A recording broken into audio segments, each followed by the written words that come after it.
Chapter 7, Loblaw Sales, Hunting Season. In the early 40s, the raspberries reached proportions that could not be handled efficiently in the Kitchener market. Uncle Stan was already selling to Central Warehouse of Loblaws in Toronto, so we got us started there too. Harry Mason was the head buyer and a pleasure to do business with. We were picking as many as 40 crates, each containing 36 pints, every second day, Monday, Wednesday, and Friday. I hauled school kids from Hamilton to do the picking, and Lib looked after them. That was an experience not to be forgotten. We usually called Harry at noon to establish the quantity and the price for the day and deliver them after supper. As time passed, we became better acquainted, and I would sometimes meet Harry at the warehouse when I made deliveries. Uncle Stan and I shared trips for a while, but it finally worked out that I was making all the trips, his usual way of doing business. During one of our conversations at the warehouse, Harry casually mentioned that his holidays were to start tomorrow. For something better to say, I asked, "Why don't you and the wife drop into our place and see how a good fruit farm is run?" The invitation was genuine, but it never entered my head that the big-time operator would ever consider accepting. I knew him to be the top buyer and for the whole Loblaw chain, and assumed his holidays would be planned well in advance at one of the more exotic holidays places in Ontario. He said, "We thought we might go to Niagara Falls, so we might drop in Monday sometime." When I told the story at home, panic reigned supreme. You never saw a house cleaned so fast and well in your life. Sure enough, before 10 o'clock a.m. Monday, as the women were adding the last touches of dusting and polishing, Mr. and Mrs. Harry Mason stepped off the bus at our front door. It was not long after introductions that their easy, friendly manner convinced us they were our kind of people. This was the last week of September in 1943. Mother and Aunt Nell were here, and Florence and Tom were pretty young, so we had a rather full house. Harry and Barbara fitted in like two of the family, and their original plans to visit Niagara never happened. Instead, they stayed with us to make that week one of the most pleasant experiences of our lives. I had no hired men, so we were busy hauling apples into the man's house and picking grapes for Loblaws and Kitcheners. Everything we did was a new experience for Harry and Barb, and although they had probably never worked harder in their lives, they seemed to enjoy it as much as we did. They practically took over the hauling in of the fruit with the horse Dan and the four-wheeled wagon. Barb drove, and Harry and I loaded on and off. The day started about 7:30 a.m. and lasted until the jobs for the day were done. Then, when it was dark outside, we had a few games of bridge. When Saturday came, we made arrangements with Uncle Stan for Barb to ride with him to Kitchener, and Harry came with us. Once there, they both jumped in to do whatever job came up. At the peak of the day's business, one customer asked me to carry a bushel of apples to her car. Without hesitation, Harry said, "You stay here, let the boy do it." So there goes one of Loblaw's top executives carrying a bushel of apples through the crowded market to a customer's car. The ride home was something else. The girls decided they would ride in the back of the truck together, while Harry and I drove. A Model A truck bounces in 3 directions at the same time, and being empty, the springs were as stiff as an old plank. The road was tough and crooked, and by the time we finally stopped to see how they were doing, they were ready to kill us both. They had been yelling and banging for 10 miles, which we could not hear in the cab. Talk about being shook up. We changed places, and Lib drove the rest of the way home, and Harry and I soon found out what they were complaining about. Bill Mitchell was the buyer for Hamilton Stores, and about Thursday he ordered some apples to be delivered for the next day. Billy was a true Loblaw man and never failed to find some small fault with whatever was being delivered.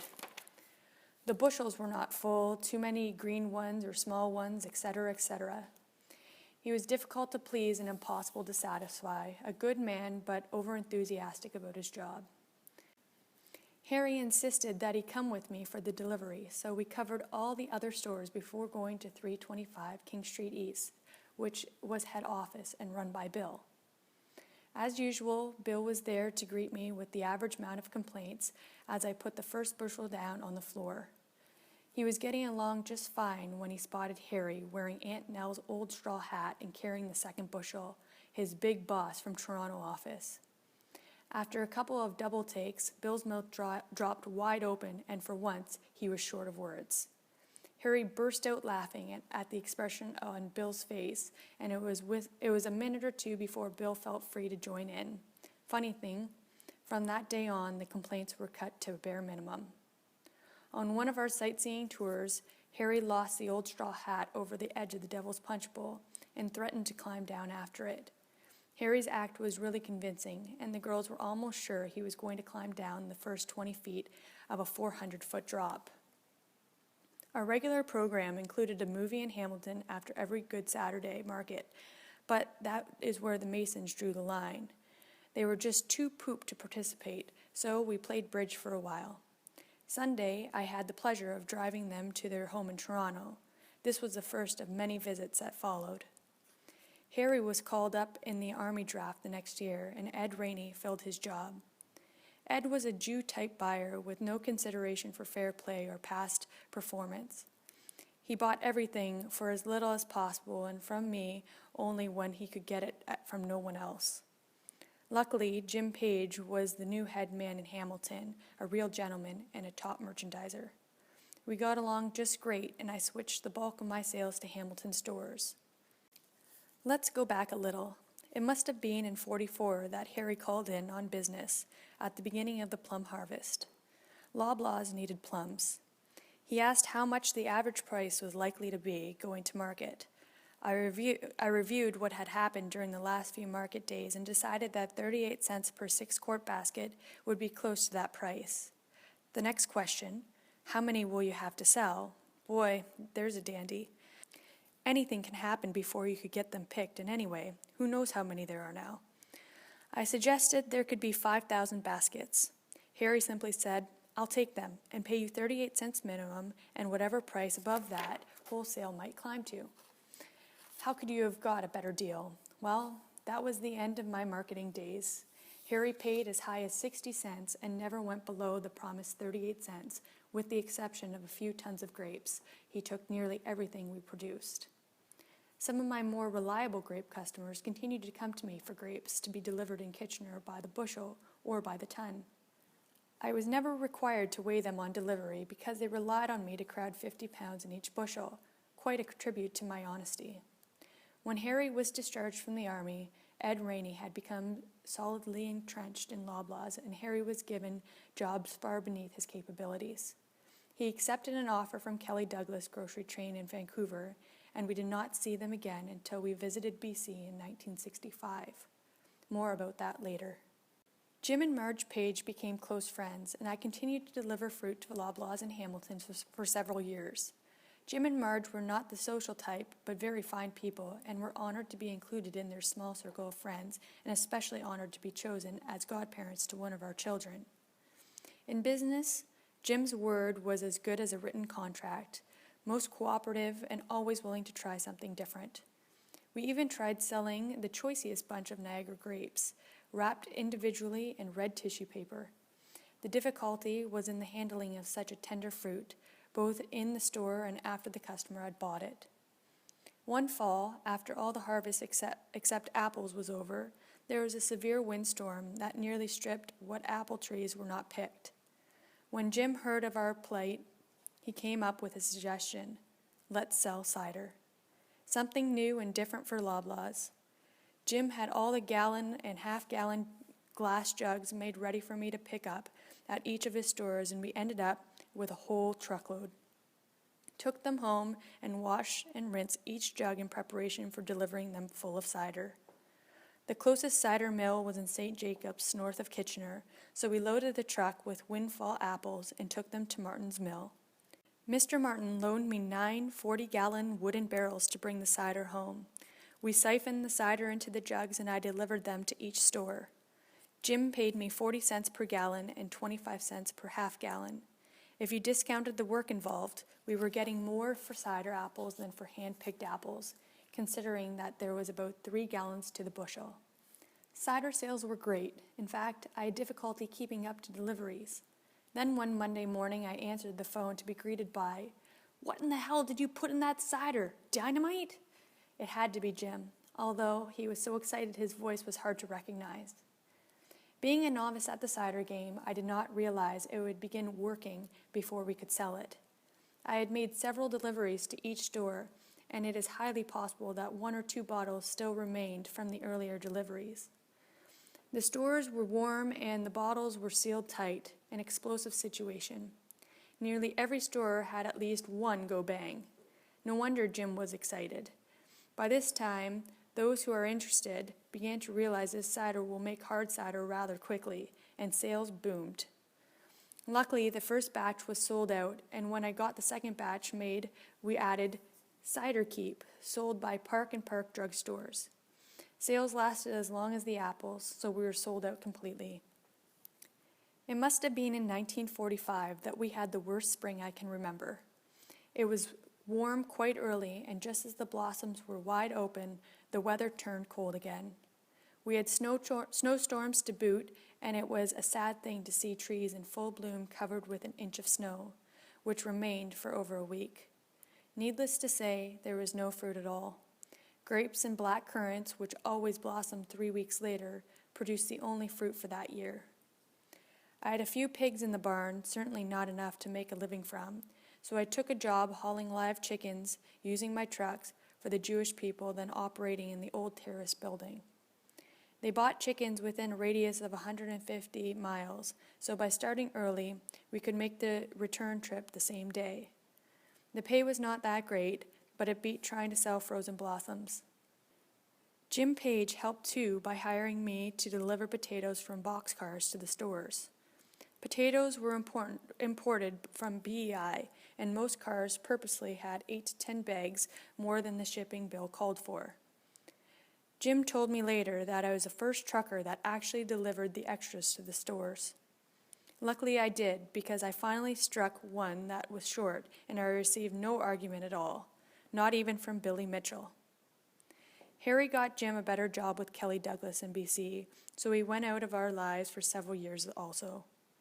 When Jim left, Ed Rainey was given command of Hamilton stores also, so between that and the fact that Loblaw's was going into pre-packaged apples, I decided to bow out.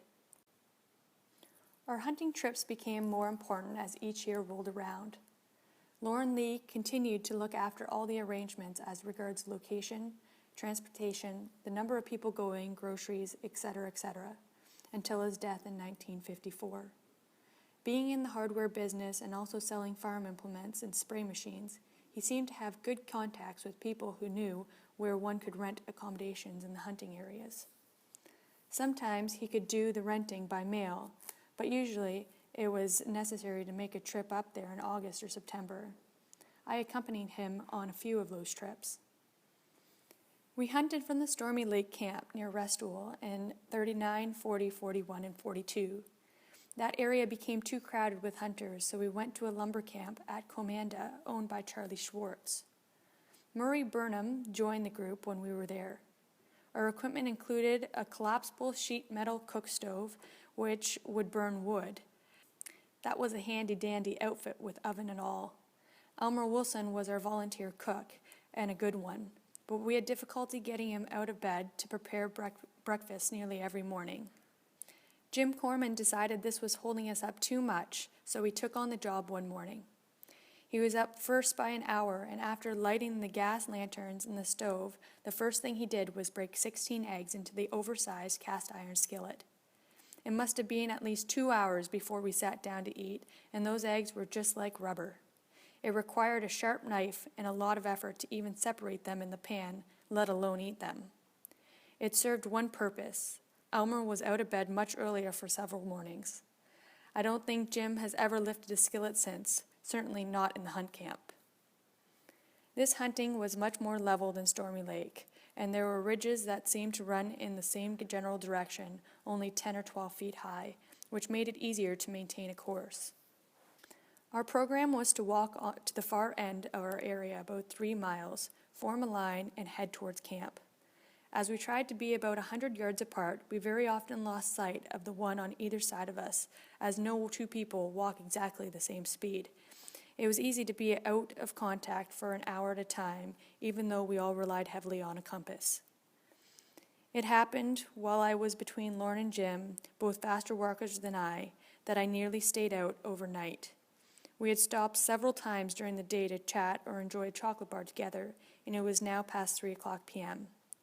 Lorne figured we had about an hour's walk to hit the logging trail leading to camp, which was just right if we followed the rule of being on familiar ground before 4:00. We started off at the usual gate, and before long I noticed that both men had disappeared. I doubled my speed in the hope of catching up, and as I went faster and faster, I began to yell for them to wait for me. No answer. I had bought a new floating in liquid type compass, which was very slow to settle down to the direction. I had gone much further than I usually do before checking direction, and it told me that I was going southeast instead of northwest. I found it hard to believe. I shook it violently, called it a few choice names, and almost threw it away, in spite of being constantly advised to always believe your compass. I cannot remember ever having such a hopeless feeling. I had no idea in what direction I had been walking, nor for how long. Let's face it, I was lost. The hour we had to reach the logging trail was 2/3 gone, and for all I knew, I was further away than we had started. With compass in hand, I again struck out northwest at too fast a pace for me, and when I finally hit the proper trail, it was barely light enough to read the compass. The gang were there to greet me, and I took most of the evening to catch my breath. Too close for comfort. The only other close call I ever had was the same camp a year later. We made our 3-mile fast walk south on the trail to the edge of our territory. We wanted to hunt the east side, and it was not long after we started back towards camp that I shot a good-sized doe. There was a skiff of snow, which made tracking easy. I had not gone far when I realized that the deer was wounded badly, but a long ways from dead. After waiting for the prescribed 15 or 20 minutes, I proceeded to track my deer rather cautiously. It led me almost straight west, across a logging trail and farther. I came to places in the tracks where the deer had been lying down, and then continued on when it could see me following. I never saw that deer again, but it was most interesting when I noticed the hoof prints suddenly become much larger, and now there was no blood on the trail. I backtracked for 100 yards or so, found where the larger deer, probably a buck, had placed his feet in each and every track and doe made. Then, when they came to a fallen log, the buck continued straight on beside the log, and the doe had jumped directly to the left, over the log and away at right angles. The intention was to lead me off the doe's tracks, and had almost succeeded. It was now 3:00 p.m., and I decided too late to continue tracking because of the distance from camp. I met a hunter just before this happened who suggested that it would be easier to continue walking west until I came to another logging road which ran parallel to ours and terminated near a camp. What he neglected to tell me was, to go back the way I was about 4 miles to camp, and to go his route was over 9 miles. When I hit the new road, I heard voices in the distance that seemed to be south. I had plenty of time, so I went to investigate. Sure enough, here is another hunt camp called Golden Valley Hunt Camp, and the surprise of the day, here is Jim Corman chopping wood. Needless to say, he was just as surprised to see me. He had hit on the camp shortly after noon, and being invited to stay overnight, he decided not to risk going home before morning. 14 men shared a wreck of a building about 12 feet by 25 feet, dirt floor and wooden bunks with a roof about 7 feet from the ground. You had to duck to get in the doorway, and every 2x4 that held the building together. The men were most generous. They fed us and supplied us with an old kerosene lantern, which we decided that the two of us had a fair chance of getting back to our own camp. In any case, there was very little difference between sleeping in the bush or their camp. We thanked them for their kindness and headed out. Jim was an exceptionally strong walker and had been resting more or less since noon. I thought I was in pretty good shape, but that 9 miles was some grind. Before we were a mile down the road, darkness fell on us, and we lit the lantern. For me, the last 2 miles was absolute torture. By now, Jim was carrying everything but the lantern, which I refused to give up because I could no longer keep his space. My legs had no feeling from the hips down and fast becoming like chunks of rubber. He was far from pleased that I used every stump and log along the trail that would give me a chance to sit. We arrived in camp about 10 o'clock p.m., and nothing has ever looked so good before or since. It was also from this camp that I got the granddaddy of them all.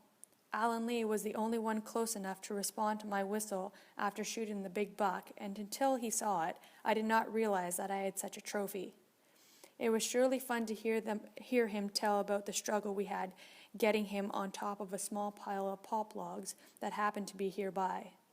I do not know how much he weighed, but I do know he was by far the biggest and oldest ever shot in our group. Lauren said, "You will probably hunt for the rest of your life and never see a better head of horns to hang on the hall." I could ill afford the $20 Oliver Spanner charged for taxidermy, but I have never been sorry that I took Lauren's advice. End of chapter 7.